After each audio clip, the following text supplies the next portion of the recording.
இல்லல்லாஹ் வஹ்தஹு லா ஷரீக லஹ். புகழ் அனைத்தும் அல்லாஹ்வுக்கே உரியது. அல்லாஹ்வை தவிர எந்த தெய்வமும் இல்லை. நான் சாட்சி அளிக்கின்றேன், அவர் தனித்தவராகவும் வினைகள் அற்றவராகவும் இருக்கின்றார். இன்ஷா அல்லாஹ் இன்றைய ஜும்மா குத்பாவில் மார்க்க காரியங்களை, அதனுடைய நோக்கங்களை நாம பார்ப்போம். இன்ஷா அல்லாஹ் எந்த நோக்கத்திற்காக, எதற்காக நாம் ஒரு செயலை செய்கின்றோம், யாருக்காக செய்கின்றோம் என்பது முக்கியமான ஒரு அம்சமாக இருக்கு. எதற்காக செய்கின்றோம் என்றால், நம்ம மறு உலகத்தில் வெற்றி அடைய வேண்டும், நம்முடைய ஆன்மா மீட்சி அடைய வேண்டும், நம்முடைய ஆன்மா காப்பாற்றப்பட வேண்டும் என்பதற்காகத்தான் மார்க்க காரியங்களை, கடமைகளை நம்ம செய்கிறோம். அது யாருக்காக செய்கின்றோம் என்பதை பார்க்கும் பொழுது கடவுளின் நிமித்தமாக நம்ம அதை செய்யறோம். அவருடைய ஓப்பை பெறும் பொருட்டு, அவருடைய திருப்தியை அடையும் பொருட்டு அதை நம்ம செய்கின்றோம். வேற எந்த காரணங்களுக்காகவும் அதை செய்தால் அது நமக்கு பலன் அளிக்க தவறிவிடும். நோக்கம், அந்த நோக்கம் 9ஆம் அத்தியாயம் 107 பார்க்கும் பொழுது, அவர்கள் பள்ளிவாசலை தவறாக பயன்படுத்துகின்றார்கள் அப்படிங்கிறது சொல்லிட்டு அல்லாஹ் என்ன சொல்றாருன்னா, அவங்க போலிக்கு வழிபாட்டை செயல்படுத்துறாங்க, நம்பிக்கையாளர்களை பிளவுபடுத்துறாங்க, மேலும் அவருடைய கடவுளையும் அவருடைய தூதரையும் எதிர்க்கின்றவர்களுக்கு வசதி செய்து கொடுக்கிறாங்க. அப்படிப்பட்டவர்கள் இருக்கின்றார்கள். அவர்கள் பவித்திரமாக சத்தியம் அடைகின்றனர், எங்களுடைய நோக்கங்கள் கண்ணியமானவை. அவர்கள் பொய்யர்கள் என்று கடவுள் சாட்சியம் பகிர்ந்தார். அவங்க என்ன சொல்றாங்கன்னா, நாங்க நல்லதுக்காகத்தான் இதெல்லாம் செய்யறோம், எங்களுடைய நோக்கம் கண்ணியமான நோக்கம் என்று சொல்றாங்க.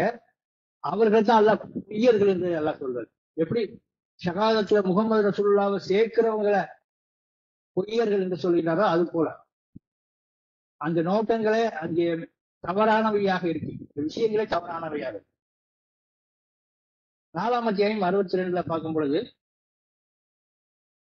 அவர்களுடைய சொந்த செயல்களின் விளைவாக ஒரு பேரழிவு அவர்களை தாக்கும் பொழுது அவர்களுக்கு அது எப்படி இருக்கும்? அப்போது அவர்கள் உம்மிடம் கடவுள் மீது ஆணையிடுவார்கள், எங்களுடைய நோக்கங்கள் நல்லவையாகவும் நன்னறியானவையாகவும் இருந்தன. அந்த அட்டாக் வரும் பொழுதுதான், அந்த பேரழிவு வரும் பொழுதுதான் அவங்க பதறாங்க. நாங்க நல்லதுக்கு தான் செஞ்சோம், நாங்க நல்ல நோக்கங்களுக்காக தான் செஞ்சோம். இப்ப நல்ல நோக்கங்களுக்கு செஞ்சா ஏன் தீயது நிகழ்கின்றது? கெட்டது வராது. அதாவது போற ஜும்மால கூட சொன்னார், கெட்டது வராமல் இருப்பதற்காக நீங்க நன்றி செலுத்துங்க. அப்ப அந்த மாதிரியான ஒரு அவங்க நோக்கங்கள் நல்லது என்று அவங்க காட்டினாலும் சொன்னாலும் கூட அங்கே அவர்களுடைய அந்த பின்புலம் தவறாக இருக்கிறது என்பதை நம்ம பார்க்கிறோம். நம்ம எதற்காக அந்த நோக்கம் எப்படிப்பட்டதாக இருக்க வேண்டும் என்பதை 6ஆம் அத்தியாயம் 82ஆம் வசனம் நமக்கு சொல்லுது. நம்பிக்கையாளர்களுக்கு பரிபூர்ண பாதுகாப்பு அப்படின்னு சொல்றாரு. உபதலைக்குல நம்பிக்கை கொண்டு, அத்துடன் தங்களுடைய நம்பிக்கையை போலி செய்வ வழிபாட்டினை கொண்டு கலங்கப்படுத்தாதவர்கள் பூரண பாதுகாப்பிற்கு தகுதி அடைந்து விட்டனர், மேலும் அவர்கள்தான் மெய்யாகவே வழி நடத்தப்பட்டவர்களாக இருக்கின்றனர். அப்ப அந்த வழிபாடு என்பது பூரணம், அதை ஒரு கலங்கப்படுத்தாத ஒரு பவித்திரமானதாக இருக்க வேண்டும். அதுல சிறிது கூட அந்த போலி செய்வ வழிபாடு என்ற விஷம் கலந்துடக்கூடாது. 6ஆம் அத்தியாயம் 162 கூட, அதே அத்தியாயத்தின் 162 அத ஜீசஸ் சொல்ற மாதிரி வரும். அது அல்லது கூறுவீராக, அது அல்லாஹ் முகமது தான் சொல்றாரு, என்னுடைய சலாத்து தொடர்பு கொள்கைகள், என்னுடைய வழிபாட்டு அனுஷ்டானங்கள், என் வாழ்வு மற்றும் என்னுடைய மரணம் அனைத்தும் பிரபஞ்சத்தின் இரட்சகரான கடவுளுக்கு மட்டும் பரிபூர்ணமாக அர்ப்பணிக்கப்பட்டவையாக இருக்கின்றன.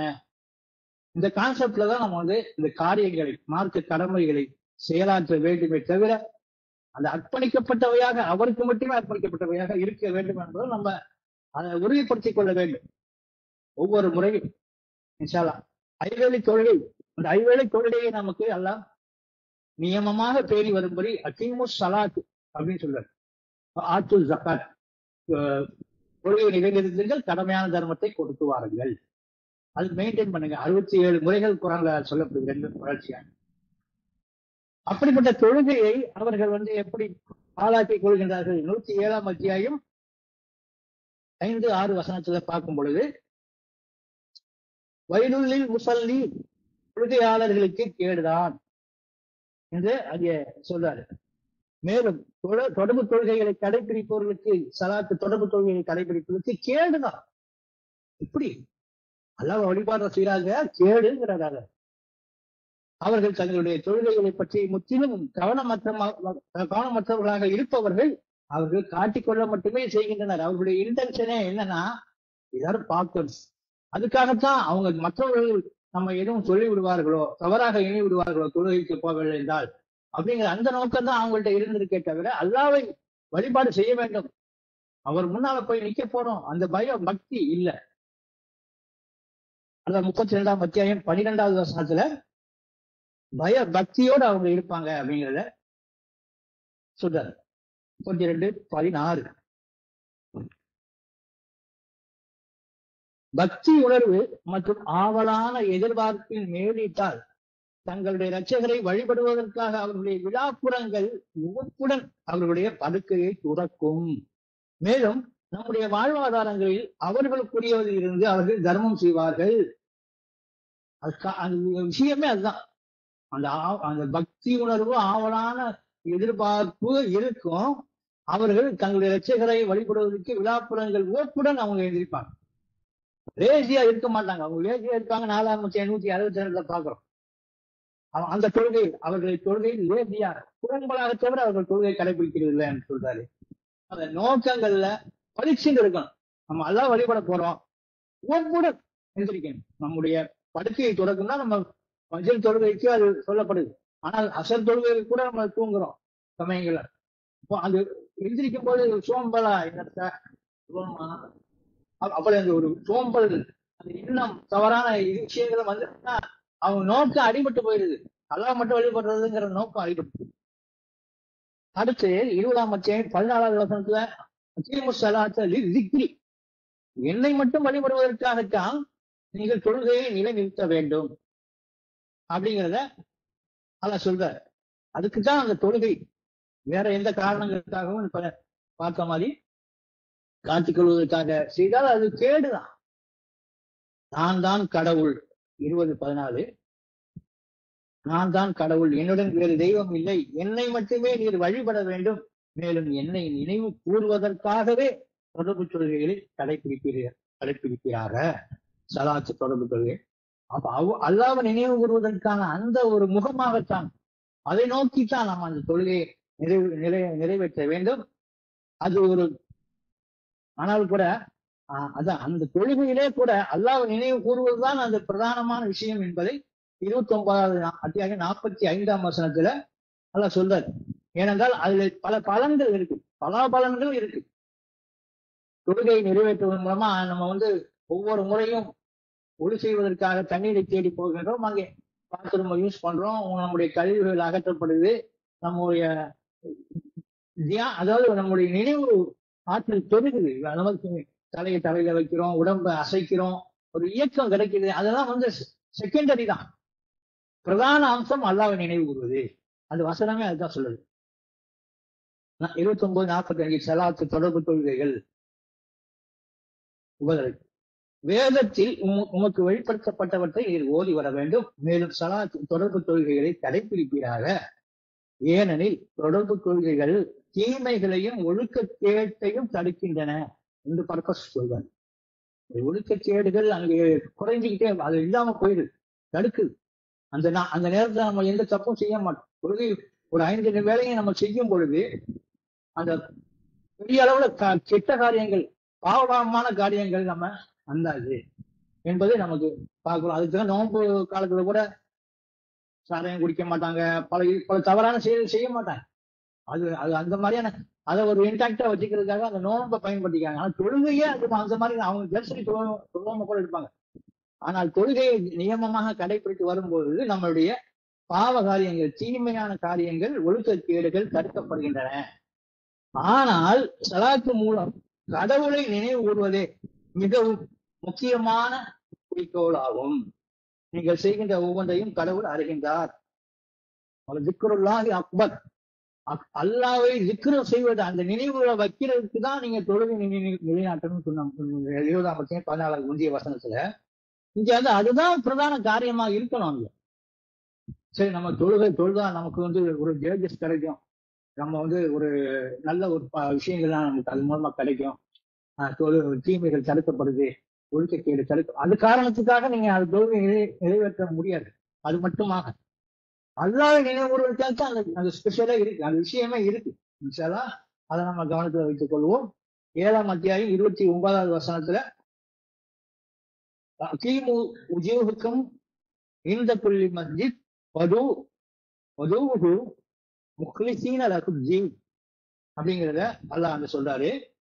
அப்படி ஒரு நிலையில தான் நம்ம மஸ்ஜிதை, தொழுகையை பயன்படுத்த வேண்டும். 7ஆம் அத்தியாயம் 29வது வசனம். அதே மாதிரி 72ஆம் அத்தியாயம் 10வது வசனத்தையும் அன்னல் மசாஜிகள் இல்லாஹி லா ததுவு மஅல்லாஹி அஹதா. பள்ளிகள் அல்லாஹ்வுக்கே உரியன, அதில் அல்லாஹ்வை தவிர வேறு எவரையும் நீங்கள் அழைக்க வேண்டாம். ஆனால் இன்றைக்கு தொழுகை ஒவ்வொரு பாங்கு ஒளியிலும் முகமதுடைய பேர் அங்கே அழைக்கப்படுகின்றது. மற்றபடி பல கொள்கையின் ஊடாகவே அது செய்யப்படுகின்றதுங்கிறத பார்க்கிறோம். இப்ப 7ஆம் அத்தியாயம் 29ல கூறுவீராக, என் ரட்சகர் நீதியையும் ஒவ்வொரு வழிபாட்டு தளத்திலும் அவருக்கு மட்டுமே அர்ப்பணித்தவர்களாக நிற்பதையுமே ஏவுகின்றார். நிற்கிறதே அதுக்காகத்தான், அவருக்கு மட்டுமே அர்ப்பணித்து. இங்க எவ்வளவு கலப்படம் ஏற்பட்டுச்சு, கலங்கம் ஏற்பட்டுச்சு அவங்களுடைய தொழுகையிலையும் அவங்களுடைய விவாதத்துகள்லையும் அப்படிங்கிறது நம்ம பார்க்கிறோம். இதனை ஏவுகின்றார். நீங்கள் உங்களுடைய வழிபாட்டினை அவருக்கு மட்டுமே அர்ப்பணிக்க வேண்டும். அவர் உங்களை துவக்கிய அதே விதமாக நீங்கள் இறுதியாக அவரிடமே திரும்புவீர்கள் சொல்றாரு. அதே மாதிரி ஜும்மா தொழுகையை எடுத்துக்கொண்டோம் என்றால் சமூக அழுத்தத்துக்காகத்தான் இந்த மாதிரியான செயல்பாடுகளை ஜும்மா தொழுகையே இருக்குது.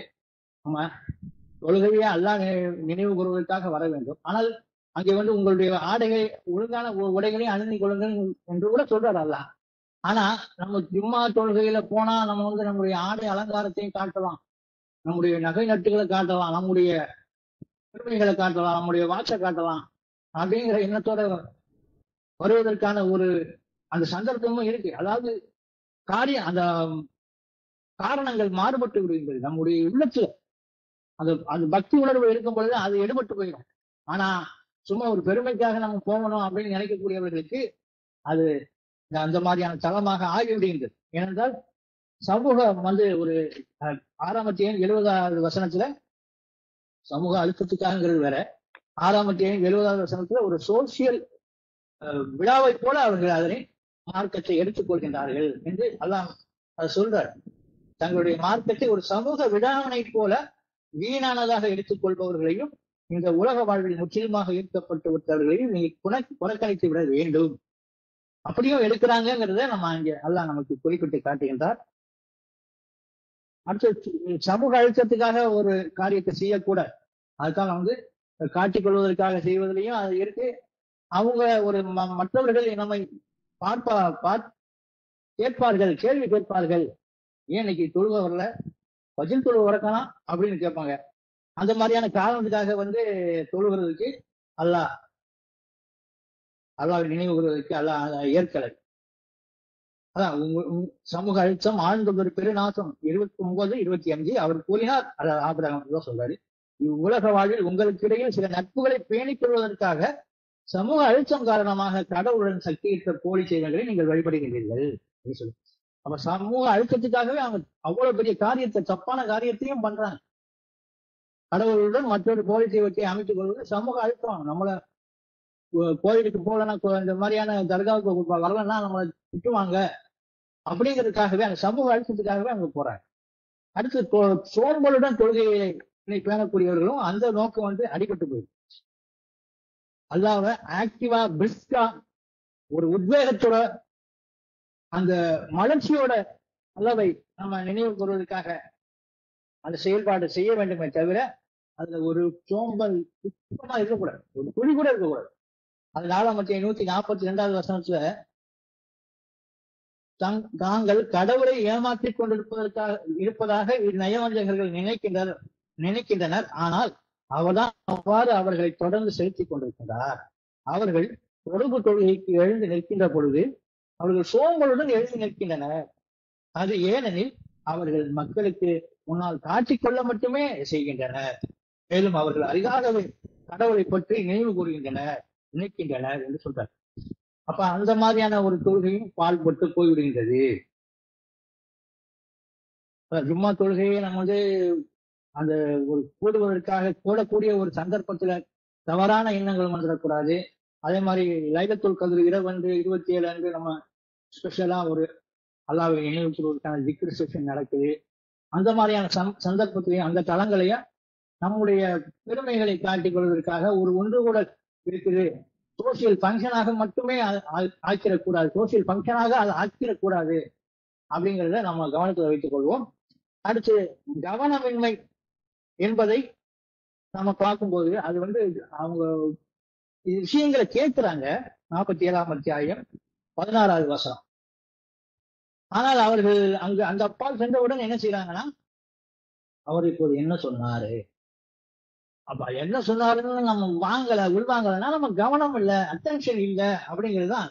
அப்ப அந்த மாதிரியாக நம்முடைய செயல்பாடுகளை, காரியங்களை, மார்க்க காரியங்களை வீணாக்கி விடக் கூடாதுங்கிறத நம்ம கவனத்தில் வைத்துக் கொள்வோம். 47ஆம் அத்தியாயம் 16வது வசனம் அந்த குறிப்பிட்ட விஷயத்தை நான் படிக்கிறேன். அவர்கள் சிலர் உண்மை கவனத்துடன் செவியேற்கின்றனர், பின்னர் அவர்கள் விலகி சென்றவுடன் அறிவிக்கப்பட்டவர்களிடம் அவர்கள் கேட்கின்றனர், அவர் இப்போது என்ன கூறினார், என்ன சொன்னாரு, முதல்ல சரியா கேட்கலையே அப்படிங்கிற மாதிரி கவனம் இல்லாத அவங்களுடைய இதயங்கள் எல்லாம் முத்திரைத்து விடுகின்றார் என்று சொல்றாரு. ஆனால் நம்பிக்கையாளர்கள் அவங்க என்ன செய்யணுங்கிறத 7ஆம் அத்தியாயம் 204ஆம் வசனம் நமக்கு போதிக்கின்றது. நம்ம தினமும் அந்த குரான் படிக்கும் பொழுது வசனத்தை படித்து வருகிறோம்.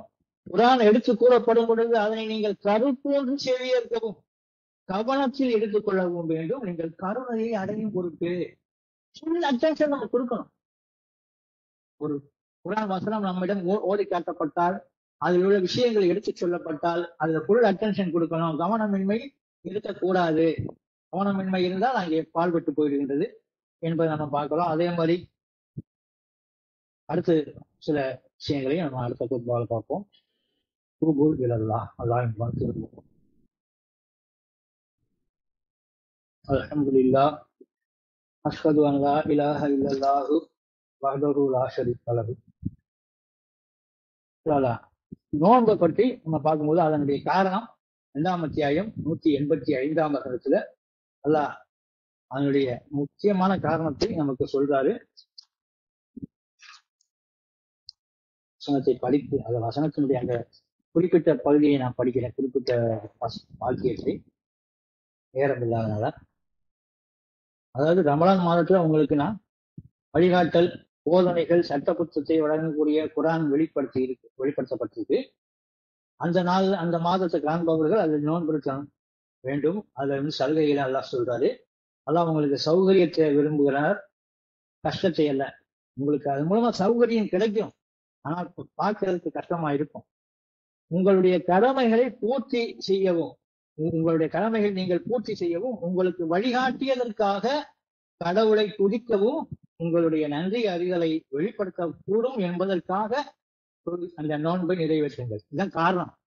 அந்த காரணத்தை நம்ம ஒரு அற்புதமான காரணமாக இருப்பதனால் அதை நம்ம நோன்பை அந்த அந்த கஷ்டம் இருக்கக்கூடிய சூழலையும் நிறைவேற்றணும். அது மூலமாக அல்லாஹ்வுடைய ஓப்பை நம்ம பெற முடியும், அல்லாஹ்வுடைய பொருத்தத்தை நம்ம பெற முடியும். அதே மாதிரி ஜக்காத்து பற்றி 2ஆம் அத்தியாயம் 264வது வசனத்துல ஜக்காத்து அல்லது தர்மம் அது எப்படி இருக்கணுங்கிறத அல்லாஹ் சொல்றாரு.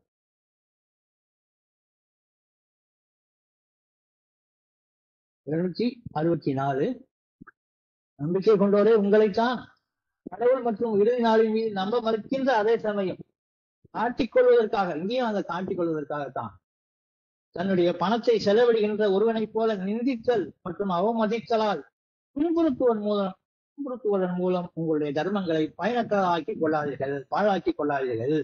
அதனுடைய உதாரணத்தை பற்றி எல்லாம் சொல்றாரு.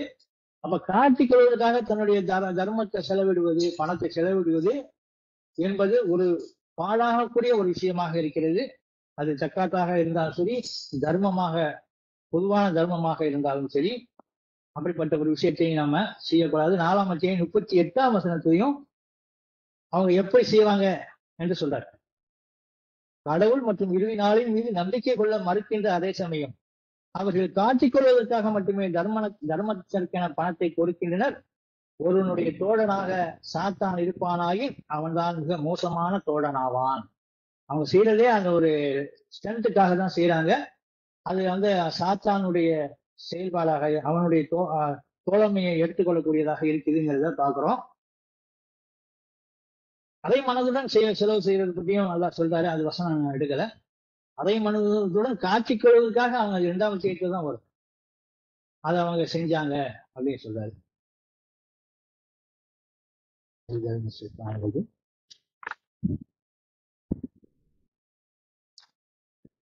அதான் அது வந்து எப்படி இருக்கணுங்கிறத 265 சொல்லுது.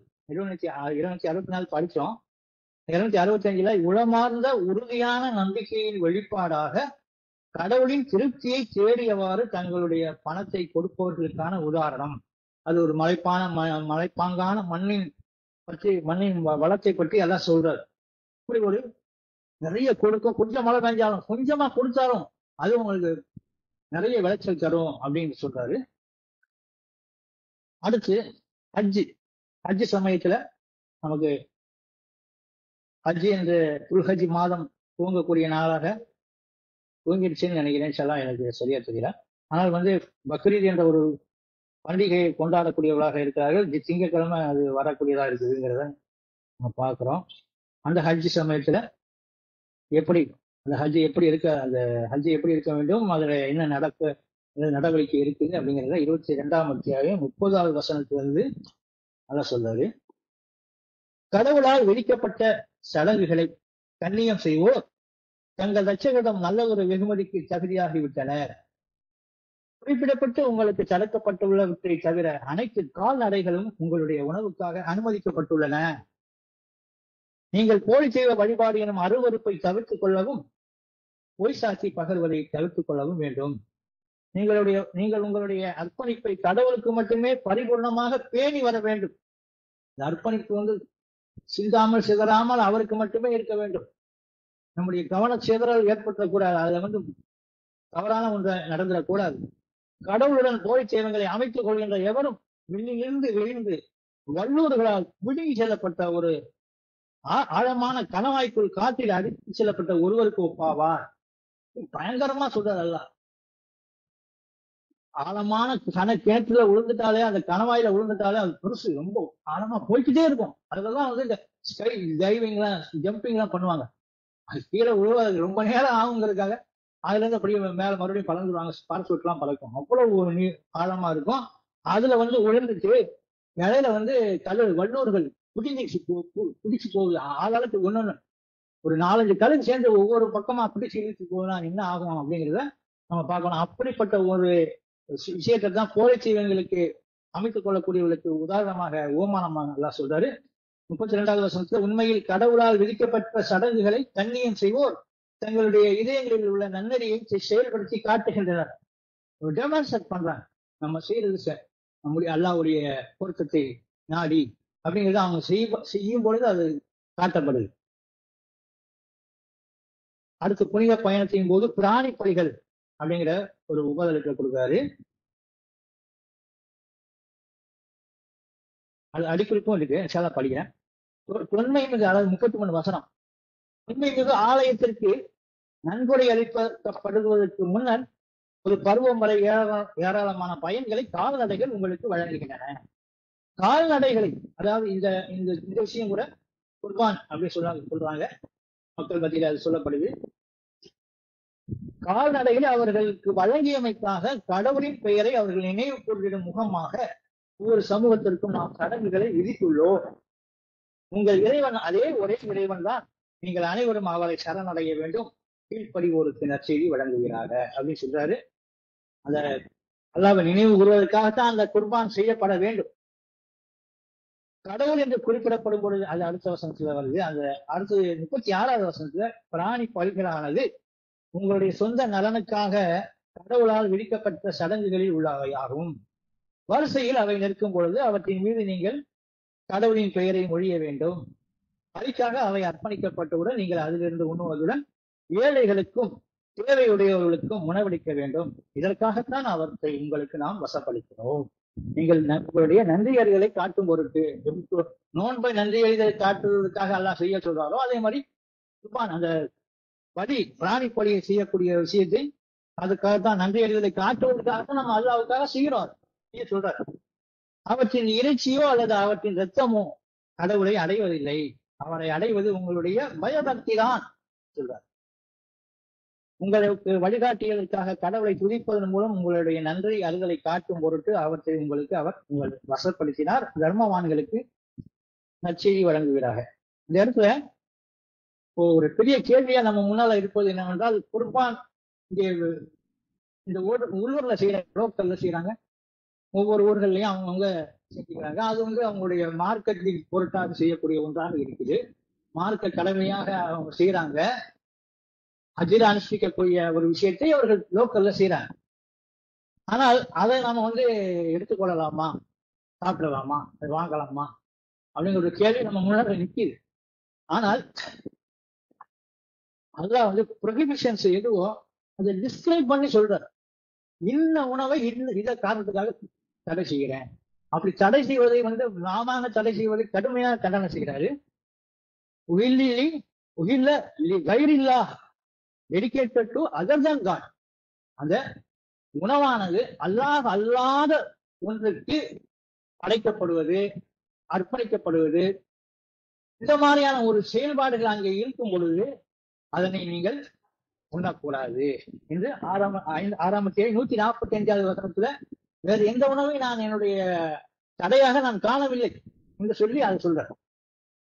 தாமாக சேர்த்தது பன்றியின் இறைச்சி, ரத்தம், பன்றியின் இறைச்சி மூன்றையும் சொல்லிட்டு 4வதாக உகில்லி கைரில்லா, அல்லாஹ் அல்லாதவற்றுக்கு உகில்ல, அது சப்தமிடப்பட்டது அந்த அந்த அரபி வார்த்தைக்கு பொருளாக அது சப்தமா சொல்லுவாங்க.